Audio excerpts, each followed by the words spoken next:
इस क्वेश्चन के 4 पार्ट्स हैं और बड़े इंटरेस्टिंग पार्ट्स हैं। ये क्वेश्चन क्या कहता है, in which of the following situations, तो ये हमें कुछ सिचुएशन दी गई हैं। Does the list of numbers make an arithmetic progression and why. तो हमें ये फाइंड आउट करना है कि इनमें से, जैसे ये पहली सिचुएशन है, इससे हमारे पास एक सीरीज़ आएगी नंबर्स की और हमें फाइंड आउट करना है कि वो जो नंबर्स की सीरीज़ आ रही है क्या वो एक एपी सीरीज़ है या नहीं।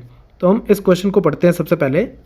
अब पहली सिचुएशन क्या है, द टैक्सी फेयर। तो हमें टैक्सी फेयर की एक लिस्ट बनानी है आफ्टर ईच किलोमीटर। तो हर एक किलोमीटर के बाद टैक्सी फेयर कितना है इसकी हमें एक लिस्ट बनानी है। कंडीशन क्या है, when the fair is ₹15 for the first kilometre, मतलब पहले किलोमीटर का जो चार्ज है वो है 15 रुपये। तो फेयर फॉर फर्स्ट किलोमीटर कितना हो गया, तो पहले किलोमीटर के बाद हम उसको 15 रुपये देंगे, ठीक है, okay. And ₹8 for each additional kilometre, हर एक किलोमीटर के बाद हम उसको 8 रुपये और देंगे, ठीक है। तो इसका मतलब अगर मैं 2 किलोमीटर जाता हूँ, ठीक है, तो फेयर फॉर 2 किलोमीटर्स मेरा कितना आ जाएगा, जितना मैं पहले किलोमीटर के लिए उसको पैसे दूंगा प्लस अगले किलोमीटर के लिए मुझे 8 रुपये और देने पड़ेंगे। यही बात हुई ना, 2 किलोमीटर जाने के लिए मुझे क्या करना पड़ेगा, 1 किलोमीटर के लिए तो वो 15 रुपये चार्ज कर रहा है, लेकिन अगले 1 किलोमीटर के लिए वो 8 रुपये लेता है। हर 1 किलोमीटर का उसके बाद 8 रुपये ले रहा है, तो यानी कि ये लगा 23 रुपीज़, ठीक है। 3 किलोमीटर अगर मैं जाऊँ तो वो कितने लेगा, पहले किलोमीटर के लिए 15, अगले के लिए 8, फिर अगले के लिए फिर से 8। यही बात हुई, तो यानी कि एक्चुअली वो 15 + 2 × 8 एक्चुअली इतना ही पैसे ले रहा है। तो वो कितने हो गए हमारे पास, 31 रुपीज़। और उसके बाद जब मैं 4 किलोमीटर जाऊंगा तो वो कितने लेगा, 15 + 3 × 8, पहले किलोमीटर के 15 और उसके बाद जो बाकी के 3 किलोमीटर हैं हर किलोमीटर के लिए 8 रुपये लेगा। तो यानी कि 24, यहाँ 24 आ गया प्लस 15 यानी कि 39। तो एक्चुअली अगर आप देखो तो मेरी सीरीज़ क्या बन गई, सीरीज़ मेरी बन गई 15, पहले किलोमीटर के बाद मैंने 15 रुपये दिए। अगर मैं 2 किलोमीटर जाता हूँ तो मैं 23 रुपये देता हूँ, अगर मैं 3 किलोमीटर जाता हूँ तो मैं 31 रुपये देता हूँ, और अगर मैं 4 किलोमीटर जाता हूँ तो मैं 39 रुपीज़ देता हूँ। तो इसका मतलब this is an AP series. क्यों, क्योंकि कॉमन डिफरेंस सबका क्या है, 8। कॉमन डिफरेंस सबका 8 है। 23 - 15 8, 31 - 23 8, 39 - 31 8, तो 8 का डिफरेंस है। तो this is an AP series, right. अब हम अगले क्वेश्चन की तरफ चलते हैं। अब सेकेंड क्वेश्चन को थोड़ा सा ध्यान से सुनना। देखो ये कहता है the amount of air present in a cylinder. तो हमें एक न्यूमेरिकल चार्ट बनाना है इस चीज़ का कि एक सिलेंडर के अंदर कितनी एयर प्रेजेंट है, कितना अमाउंट है उसका चार्ट बनाना है, ठीक है। कंडीशन क्या है, व्हेन अ वैक्यूम पम्प, एक vacuum pump removes 1/4 of the air remaining in the cylinder eight A time. देखो हमें क्या गिवन है, ये मान लो एक मेरे पास सिलेंडर है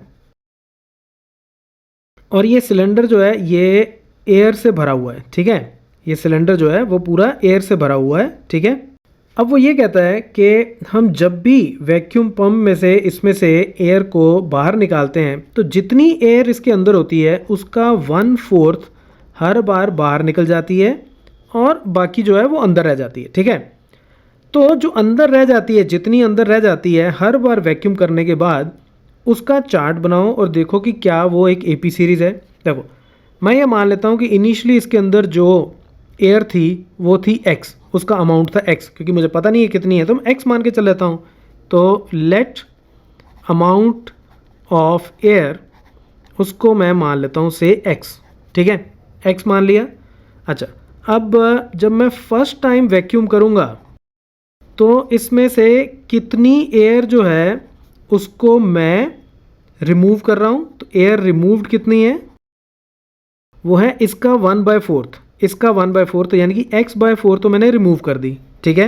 यही उसने बोला ना कि इतनी हम रिमूव कर देते हैं। तो x में से x - 4 अगर चली गई तो बाकी कितनी बची, बाकी बच गई x - x/4, right, which is equal to 3x/4। तो इतनी एयर जो है पहला वैक्यूम करने के बाद इसके अंदर बाकी बच गई और 1/4 बाहर चली गई। अब मैं सेकंड टाइम वैक्यूम करता हूँ। अब जब मैं सेकंड वैक्यूम करूँगा तब क्या होगा, जितनी एयर इसके अंदर बची हुई है इसका 1/4, इसका 1/4 जो है अब उतनी मैं रिमूव कर दूंगा। तो यानी कि एयर रिमूव्ड कितनी हो जाएगी, अब एयर रिमूव्ड जो है वो हो जाएगी इसका 1/4, यानी कि 3x/4 का 1/4, और वो कितना हो जाएगा 3x/16। तो इतनी तो मैंने रिमूव कर दी, तो बची कितनी, तो अंदर बच गई दिस माइनस दिस, क्योंकि इतनी तो मैंने इसमें से रिमूव कर दी, तो अंदर बच गई 3x/4 minus 3x/16 which is equal to 9x/16। तो सेकेंड वैक्यूम के बाद मेरे पास एयर बची इतनी, ठीक है, इतनी एयर अंदर बच गई। इनिशियली इतनी थी, और फर्स्ट वैक्यूम के बाद इतनी बच गई, सेकंड वैक्यूम के बाद इतनी बच गई। और अब मैं ये देख लेता हूँ कि क्या ये एक एपी सीरीज बन रही है।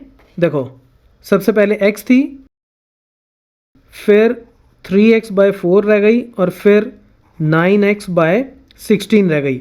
और अब मुझे पता है कि 3x/4 minus x, this minus this अगर मैं करूँ तो कितना आता है, ये आ जाता है -x/4, और 9x/16 minus 3x/4, this minus this करूँ तो कितना आ जाता है -3x/16। तो ये आपस में बराबर नहीं है, ये और ये बराबर नहीं है, तो कॉमन डिफरेंस बराबर नहीं है। So this is not an AP, right. तो ये क्वेश्चन आपको समझ में आया हो तो बड़ी अच्छी बात है, नहीं तो एक बार दोबारा देख लेना जस्ट इन केस कोई भी कंफ्यूजन हो। ओके, अब हम नेक्स्ट पार्ट की तरफ चलते हैं।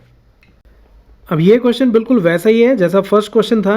वो कहता है द कॉस्ट ऑफ डिगिंग, तो हमें कॉस्ट ऑफ डिगिंग जो है उसकी सीरीज बनानी है। Cost of digging a well after every metre of digging, तो हर मीटर डिगिंग के बाद हमारी कितनी कॉस्ट आ रही है उसका हमें एक चार्ट बनाना है। कंडीशन क्या है, when it cost ₹150 for the first metre, तो फर्स्ट मीटर की डिगिंग की कॉस्ट है हमारे पास ₹150, okay, and rises by ₹50 for each subsequent metre. तो उसके बाद हर एक मीटर के लिए हम 50-50 रुपये और चार्ज करते जा रहे हैं, ठीक है। तो यानी कि जब मैं 2 मीटर की डिगिंग करता हूँ तो 2 मीटर की डिगिंग में 150 रुपये तो फर्स्ट मीटर के आ गए, और 1 मीटर मैंने और एक्स्ट्रा इसको डिग किया है जिसके लिए मैं 50 रुपये चार्ज करूँगा, तो यानी कि टोटल मैं 200 रुपये चार्ज करूँगा, ठीक है। अगर 3 मीटर की डिगिंग मुझे करनी हो तो पहले मीटर के लिए तो मैं 150 कर ही रहा हूँ, और उसके बाद 2 मीटर और हैं, ठीक है। 3 मीटर में से पहले मीटर के लिए तो 150 ले लिए, और जो बाकी के 2 मीटर हैं हर एक मीटर के लिए मैं 50-50 ले रहा हूँ। सेकंड के लिए 50, अगले के लिए भी 50, तीसरे के लिए, तो टोटल हो गया 250 रुपीज़। और इसको आप ऐसे भी देख सकते हो कि पहले के लिए 150 और उसके बाद बाकी के जो 2 मीटर्स हैं उनके लिए 50-50 रुपये, तो इसलिए ये हो गया 250। और इसी तरह से अगर मैं 4 मीटर पे जाऊँ तो 4 मीटर के लिए पहले मीटर के लिए 150 और अगले हर एक मीटर के लिए मैं 50-50 रुपये ले रहा हूँ, तो यानी कि टोटल हो गया मेरा 300 रुपीज़, ठीक है। तो मेरी सीरीज़ क्या बन गई, पहले आया 150, फिर आ गया 200, फिर आ गया 250, फिर आ गया 300 एंड सो ऑन। तो दिस इज़ एन AP, क्यों, क्योंकि कॉमन डिफरेंस कितना आता जा रहा है 50, right. This minus this, this minus this, this minus this is 50, so this is an AP series, right. अब हम अगले क्वेश्चन की तरफ चलते हैं। अब ये पार्ट भी बड़ा इंटरेस्टिंग है। देखो, ये पार्ट कहता है the amount of money in the account every year. तो वो कहता है कि हमें एक चार्ट बनाना है कि हमारे पास कितने पैसे हैं हमारे अकाउंट में हर साल, ठीक है। और कंडीशन क्या है, व्हेन ₹10,000 इज़ डिपॉजिटेड, तो सबसे पहले हमने 10,000 रुपीज़ जो हैं ये हमने डिपॉजिट किए बैंक में, ठीक है। तो यानी कि फर्स्ट टर्म तो हो गई 10,000 रुपीज़, और उसके बाद कहता है कि उसके ऊपर कंपाउंड इंटरेस्ट लग रहा है 8% पर एनम। तो हर साल 8% का इंटरेस्ट उसके ऊपर लग रहा है, लेकिन कंपाउंड इंटरेस्ट। कंपाउंड इंटरेस्ट का मतलब पता क्या होता है, देखो 10,000 के ऊपर मैंने 8% इंटरेस्ट लगाया, तो 10,000 के ऊपर 8% इंटरेस्ट यानी कि 10,000 इंटू 8/100, तो ये कितना हो गया ये हो गया 800। तो 800 रुपये इंटरेस्ट मिल गया, तो मेरी जो टोटल बैंक में अब मनी होगी वो कितनी हो जाएगी, 10,000 में 800 रुपया और ऐड हो गया तो 10,800। तो ये एक साल के बाद इतने पैसे मेरे बैंक अकाउंट में हो जाएंगे। लेकिन कंपाउंड इंटरेस्ट का मतलब ये होता है कि अब जो 8% इंटरेस्ट अगले साल लगेगा, सेकेंड ईयर जो मेरे पास इंटरेस्ट लगेगा वो इस अमाउंट पे लगेगा जो अब मेरे बैंक अकाउंट में एक साल के बाद आ चुका है। तो अब 8% इसके ऊपर लगेगा, ना कि 10,000 के ऊपर। ठीक है, तो हमारे पास इनिशियली मनी कितनी है, मनी डिपॉजिटेड कितनी है, वो है 10,000 रुपीज़, राइट। तो अब हम ये लिखते हैं कि इंटरेस्ट आफ्टर 1 ईयर, ये कितना आ जाएगा हमारा, ये हो जाएगा 10,000 इंटू 8/100। 8% इंटरेस्ट है, ठीक है, 8% इंटरेस्ट इस अमाउंट पे, तो इतना इंटरेस्ट हो गया यानी कि 800 रुपीज़। ठीक है, तो एक साल के बाद अब मेरी मनी कितनी हो गई, सो अमाउंट आफ्टर 1 ईयर वो कितना हो गया मेरा, जो इनिशियली अमाउंट था 10,000, इसके अंदर मैंने 800 और ऐड कर दिए जो इंटरेस्ट अमाउंट है, तो ये 10,800 रुपीज़ ये मेरा टोटल अमाउंट हो गया। ठीक है, अच्छा अगर आप चाहो तो ये अमाउंट आप डायरेक्टली कंपाउंड इंटरेस्ट का फॉर्मूला लगा के भी निकाल सकते हो, राइट। अगर आपको याद हो तो आप लगा सकते हो।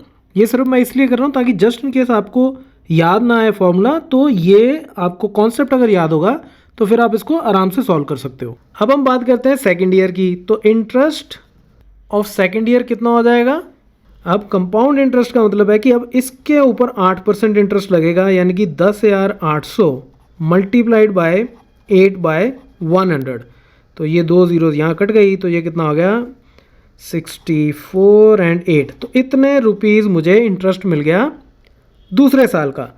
तो अमाउंट कितना हो गया अब सेकेंड ईयर के बाद, तो ये हो जाएगा 10,800 प्लस 864, और ये कितना हो गया 46611। तो इतने रुपीज़ हो गए after second year in my account. तो अब एक फिगर तो मेरे पास ये है, दूसरी मेरे पास ये आ गई, तीसरी मेरे पास ये आ गई। तो ये बैंक अमाउंट्स हैं जो मेरे बैंक में पड़े हैं। तो अब मैं ये देखता हूँ क्या ये तीनों मिलके एपी सीरीज़ बना रहे हैं। सबसे पहले 10,000 आया, फिर आया 10,800, और उसके बाद आया 11,664। तो इसमें से इसको माइनस करता हूँ तो मुझे 800 मिलता है, इसमें से इसको माइनस करता हूँ तो मुझे 864 मिलता है। तो common difference is not same, so this is not an AP. तो कंपाउंड इंटरेस्ट से जो अमाउंट हमारे बैंक अकाउंट में बनता जाएगा हर साल के बाद, वो एपी नहीं फॉर्म करेगा, राइट। अच्छा अब लास्ट में एक चीज़ मैं और क्लियर कर देता हूँ। बुक में जो फाइनली सीरीज़ बनी है वो 10,800 से शुरू होती है, जबकि मैंने 10,000 से शुरू की है। रीज़न ये है कि क्वेश्चन से ये क्लियर नहीं है कि हमें एक साल के बाद का ही डाटा उठाना है, या जो इनिशियल अमाउंट डिपॉजिटेड है फॉर द फर्स्ट ईयर वो भी हम पिक कर सकते हैं। तो इसलिए मैंने 10,000 से पिक किया है, बट इन एनी केस ये एपी सीरीज़ नहीं बनेगी। So that's it from this tutorial, keep watching मैथमाफिया।